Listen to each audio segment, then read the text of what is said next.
Welcome to another episode of Kitchen Revolution. So today's video is really important. It has been requested by most of my subscribers. I'll be sharing tips for whipping the cream, then types of whipping cream, how to store them, mistakes to be avoided. So without wasting much time, let's quickly get on to the video. To start with, I'll be explaining the types of whipping cream. There is non-dairy and dairy whipping cream and also powdered form. The major brands in non-dairy whipping cream in India are Ritz and Tropolite. They are made with soy, hydrogenated vegetable fat and stabilizers, which ensures longer shelf life. Next would be dairy whipping cream. In that, the top brands are Amul and Purees. Dairy whipping cream does not have any stabilizers, hence if you have to overbeat them, there are chances they can split. Also, if you're using dairy whipping cream, it should have fat content of 30% and above. In powdered whipping cream, the most commonly available brands are Wakefield, Bluebird, Bakersville and Baker's Whip.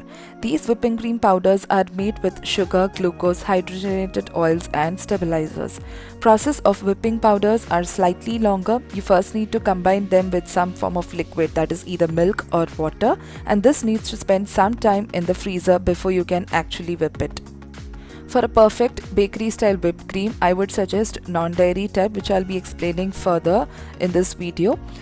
But if you do not wish to use non-dairy whipping cream, you can also follow the buttercream recipe which I have uploaded. Using buttercream, I have also prepared white forest cake. Both the recipes are available on my YouTube channel. You can search for Kitchen Revelations buttercream or white forest cake. I will also be sharing the link in the description box below. Moving on to the next part would be storing the whipping cream. I am particularly explaining about non-dairy whipping cream. Store non-dairy whipping cream in freezer compartment, not even in the door of the freezer. It needs to be defreezed to preserve. It will stay good even after opening the packet up to 1 year in the freezer.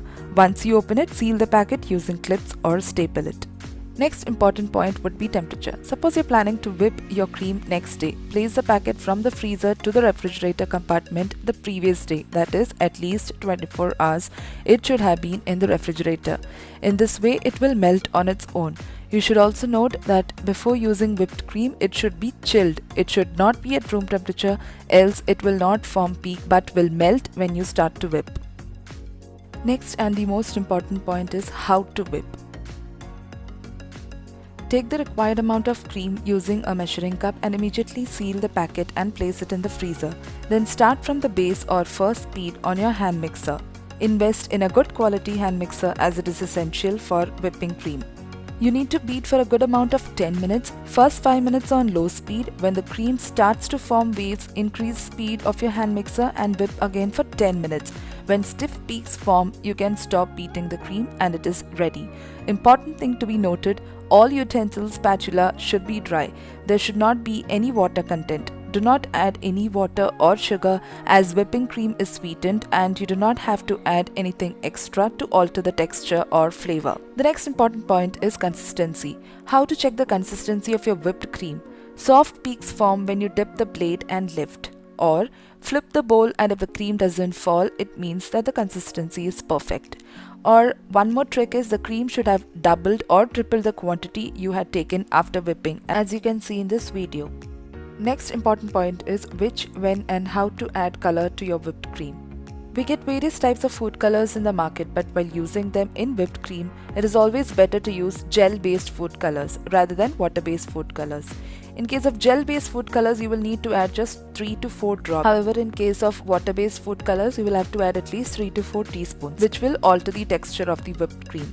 Also, while adding the food color, you need to gently fold in the whipped cream. The link to buy the food colors will be given in the description box below. The next point is weather. If you are in a hot and humid climate, it would be better that you place a bowl filled with ice below the bowl used for whipping your cream. This will ensure that the cream remains chilled throughout the whipping process. The next point is storing leftover whipped cream. While decorating your cake, take only the required amount of the whipped cream and start decorating. Place the remaining whipped cream in the refrigerator and not in the freezer if you're using it currently. Because if the weather in your area is hot and humid, the cream will melt after a long time. So as and when required, take it from the refrigerator and fill your piping bag. Any leftover whipped cream can be stored in the refrigerator for 2 days if you're using it immediately, or you can store it in the freezer compartment in an airtight container up to 1 month. You need to thaw it before using it for decorating. The next point is uses of whipped cream. You can use your leftover whipped cream to top a slice of pie or a small plain cake slice, cupcakes, waffles, cheesecakes, or in milkshakes, hot chocolates and fruit custards, and any other desserts of your choice. And the last thing, what if nothing is working? I mean, even after considering all the above points, what if your whipping cream melts or if it is not forming stiff peaks even after taking all the precautions? Here is a simple trick. Add a pinch, just a small pinch of citric acid to the whipping cream while it is being whipped.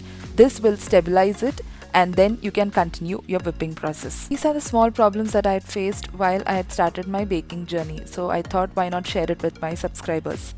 These were the tips to be noted while using non-dairy whipping cream. However, I've uploaded another video which does not require non-dairy whipping cream. I'll be sharing the link for it in the description box below. If you're new to this channel, please don't forget to subscribe. I hope you'll like this video. If you liked it, please do like and share. Thank you for watching Kitchen Revelations.